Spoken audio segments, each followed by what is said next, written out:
We're going to talk about the Maker Educator Leadership Certificate Program. The program was developed by these two guys. I'm an associate professor here at the university, UW-Madison. Uh, Jeff is, I feel like, Jeff, I feel like Director of Partnerships and Equity doesn't quite capture all the things that you do at the school district. Yeah. So I work in a public school as an administrator. I came out of the classroom as an art educator, and then connected through a variety of different projects in maker-centered learning, and have always been extremely passionate about elevating leadership in maker-centered learning and creating opportunities and pathways for that to happen. So the Maker Educator Leadership Certificate Program, it came out of work that Jeff and I have been doing in Western Pennsylvania for a while. But fundamentally, it's tied to the fact that many educators, whether they're in libraries, museums, schools, or other settings, those that are doing hands-on learning experiences often are catalysts for innovative educational experiences elsewhere. So it's not unusual for museums and libraries to work with and influence the kinds of cool projects that can happen in schools and can happen in other museums. Uh, and so ultimately, the sort of thinking about it as leaders, it's not about being a boss or not about in sort of like the traditional sense of a leader, but we think about leadership as being the ways in which we all can mobilize and energize other educators to shift their practice, improve their practice, try out new things. And it's based on the expertise and experience and willingness to work with those educators. The program itself, just some big picture details. It's broken up into 4 modules, and there's a hefty break during the summer for for a variety of reasons, but summer can be a super busy time for our library and museum people, and summer is a really, really slow time for our teacher folks. And so it just sort of made sense to leave that as being the gap in the program. And each module is intended to sort of engage everyone in uh, how we're thinking about maker-based or hands-on learning experiences, different tools, routines, and practices for design, assessment, and reflection of those, and strategies for working with colleagues, either in your own department, organization, or community. And the first 3 modules sort of build to a practicum that happens in the fall with our current cohort. We're in the midst of the practicum, and it's an opportunity for the participants to try something out in their own setting. And so, um, one example of a practicum from last year was uh, a, a librarian in central Wisconsin wanted to develop a makerspace in her library, and so that was that was what her focus was on.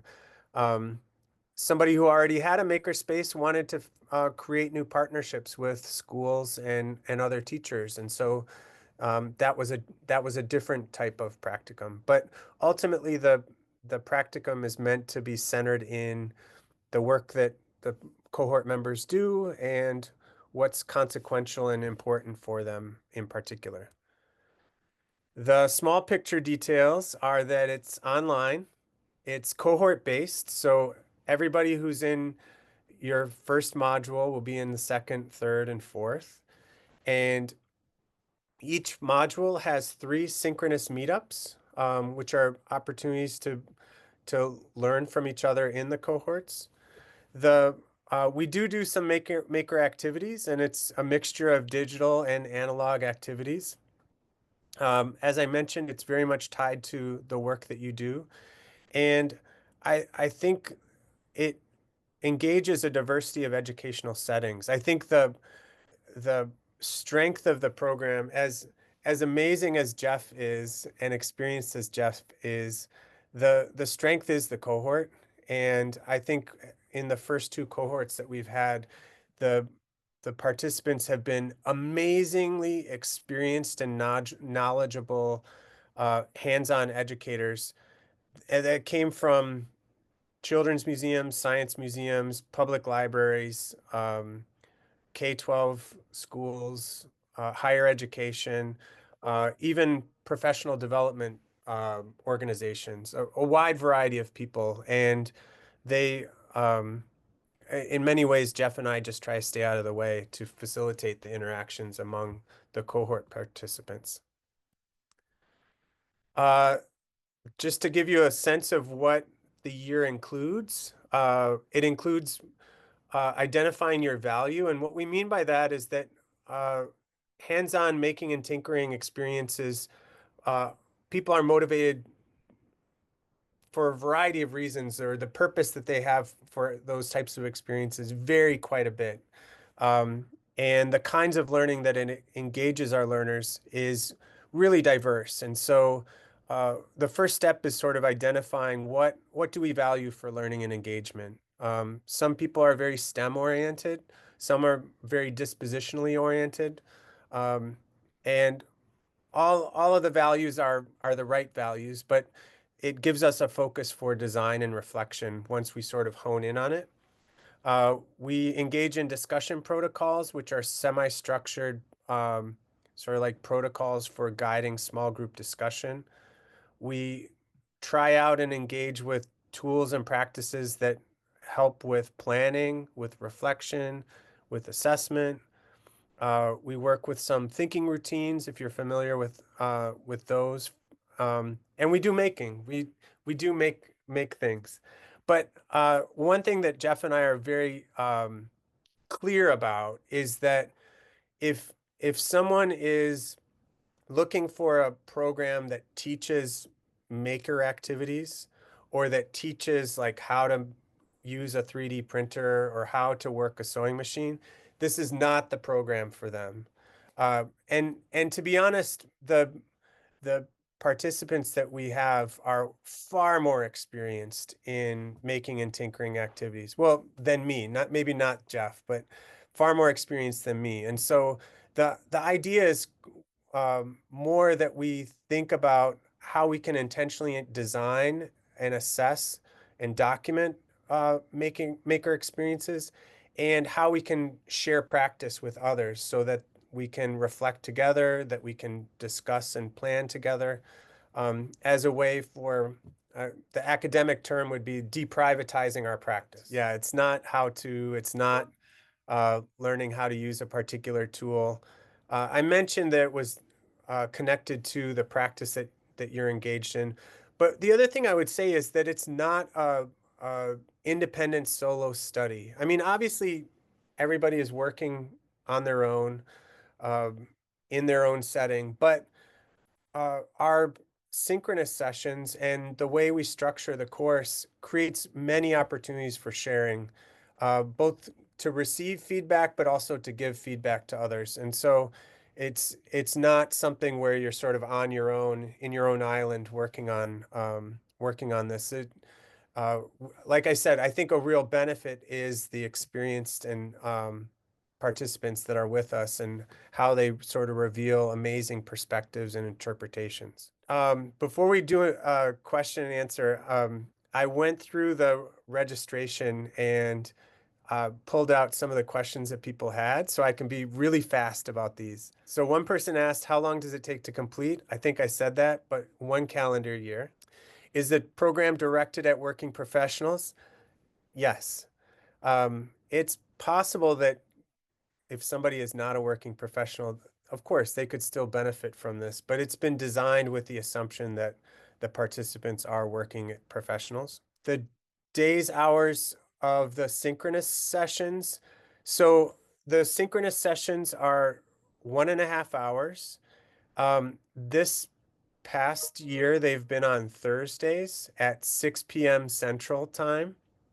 Um, but I can't say they'll exactly be at 6 p.m. Central Time next year. We have to take into account the participants, um, you know, time zones. And uh, in our first cohort, we had somebody from Europe, and so we had to sort of move it a little earlier so they weren't quite in the middle of the night.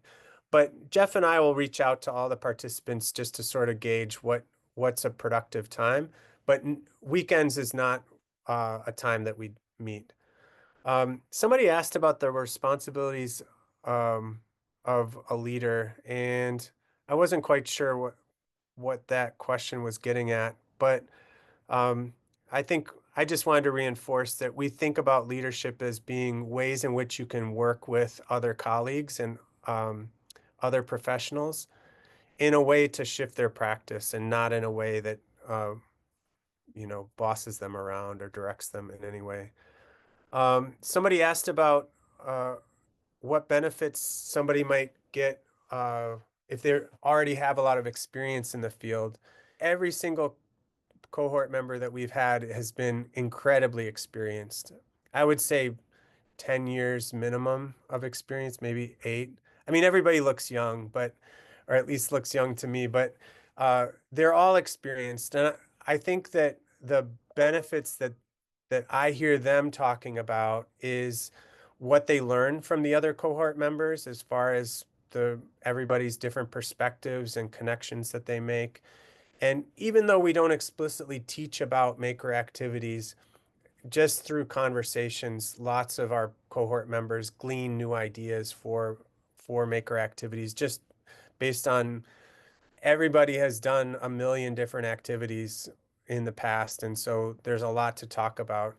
And the one other point that I will mention is that I have heard from at least 2 participants that the course gives them an excuse to try new things in their work setting, or it sort of gives them permission in some ways. I can think of one participant in particular uh, who learned about discussion protocols in our course and then tried it in with her team, and she could sort of say, "Hey, let's try this out because I'm doing it in a course," rather than just some sort of random introduction of a particular activity. No training on various tools as far as maker tools, but we do work with reflection tools. We work with discussion tools and planning tools. Can this help develop my own curriculum? Somebody asked, and the answer is possibly. Depends on the curriculum. And somebody asked if they needed student data, and I would say it only matters if that's of interest and importance to their practice. So I'm going to unshare my screen. Yeah, if I can just add to that, I think kind of the crux of everything that Peter had just talked about is kind of create helping individuals understand and put a pin in their why you do what you do as a maker educator. And often we don't have the time in our work worlds to spend on ourselves and our own practice. So really thinking about within the context of the umbrella of maker-centered learning, what do you care most about and why, and kind of putting a pin in that, and then spending a lot of time of developing a deep understanding of that area and context that you care about, and then kind of coupling that with tools so that you can become a greater expert in that, and then influence others within kind of your own sphere of your context.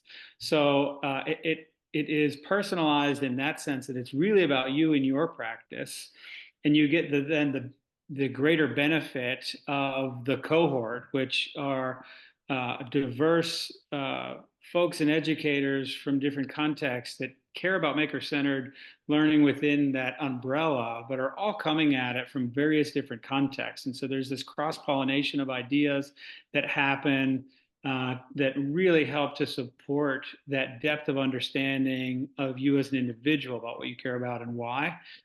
And then it also creates more of a formalized credential that really values maker-centered learning. It's something that you can point to say that, this is where I have an area of expertise, and these are very specific things that I can offer as a value back to my organization or context, whether it's discussion protocols, a depth of understanding of the learning that is connected to maker-centered context, um, designing for experiences, assessing for experiences. You just gain this greater context because of the broader environment of who you're connected to throughout the cohort, and then it's focused on you and what you care about. Well said. Likewise, Peter. Do you guys have any questions? Can you give some examples of practicums that people have done? Yes. So I mentioned the one librarian in central Wisconsin. She was uh, wanted to start doing maker activities. Her practicum was pretty ambitious. It was a combination of systematically including more making and tinkering activities in her library, and sort of like developing a program for what that looks like, but also raising a lot of money for a makerspace, like an actual renovation and addition to the library. Um, she has raised six figures for her library, but they still have not broken ground on the backyard where she wants to put it. Janet, I'm giving you this isn't like a typical practicum experience. So that was a very ambitious one. Another one that comes to mind was a classroom teacher who was a classroom maker educator. And she wanted to work with more of the content area teachers in her school to do hands-on experiences in history class and hands-on experiences in math class. And so her her practicum was about like developing ways and strategies to work with these teachers so that they weren't scared, so that it wasn't something that they felt like was piling on or added activities, um, and how it wasn't going to be too much of a burden on her as far as like all of a sudden teaching more classes in the content areas. So that was she just tried out some plans for meeting with teachers, for working with teachers, and co-planning with teachers.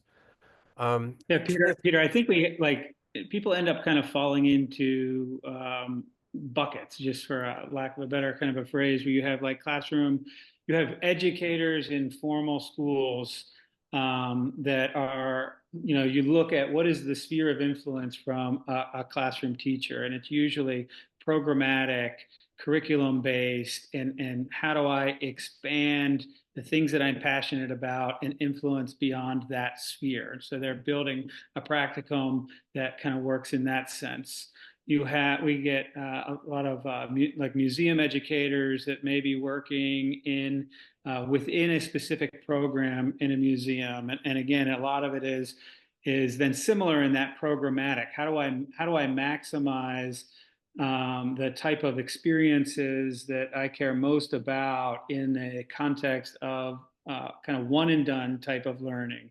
Or how do I then communicate more broadly the value of what this program is doing and collect some data on that so that I can share that with my broader kind of sphere?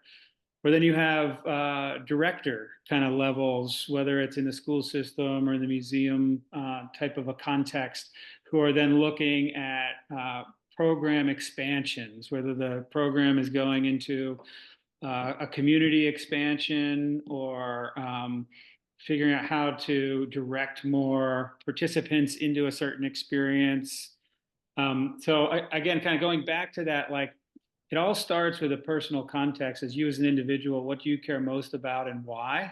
And then how do you take those things that you care about, because your why is really powerful, and then build a plan to expand that in a way that is strategic and scaled and scoped in a way that's manageable. And then, that's what Peter and I do a lot of assistance in, that scoping and scaling, and then a feedback looping that also happens with other people in the group, seeds ideas in the cross pollination. So I think like people come in from different levels, whether it's a practitioner, a some type of a director administrative role of programs, or someone that wants to just imagine something brand new and create new. It creates a platform to spend a year really thinking about and coming out with a plan by module 3 and then executing a smaller practicum that would test that theories of that plan. I can give one more example because it's fresh in my mind with one of our cohort members now. So we have a makerspace manager from a children's museum in California, and she wants to have her educators do observations in their makerspace. She wants to do it as a vehicle for onboarding new educators, but she also wants it to be a way in which her team can talk about learning and sort of have a shared vision of learning. And, and potentially it could be some evaluation data that she uses with her executive director. Well, all of that that's a lot of work, right? I mean, deciding what you're going to do, how you're going to do it, creating the routine and logistics to have everybody do that. That's not like all of that is beyond the scope of the practicum. But right now, like the practicum has just been, what does it look like if she has some of her educators just do observations? And they're just they're just doing that right now, and that hopefully will build into more of a program down the road, but it's something that she wants to do anyway. And so the practicum provides opportunities for these other great cohort members to provide feedback on it and share their own experiences. And for what, and Jeff and I can also sort of weigh in and provide feedback.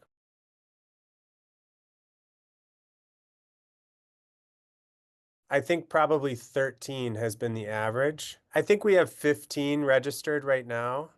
And I think we try not to make it very, very big because I think the magic is when you can sort of keep people together and interacting with each other. So, I mean, it might get up to 20. We create opportunities for people to interact with sort of like similar settings as well as very diverse settings. I mean, there's value in both, right? If you were to sign up, you should expect to talk with some other children's museum people, but also probably a librarian and a school teacher and a school librarian, like the whole gamut of people.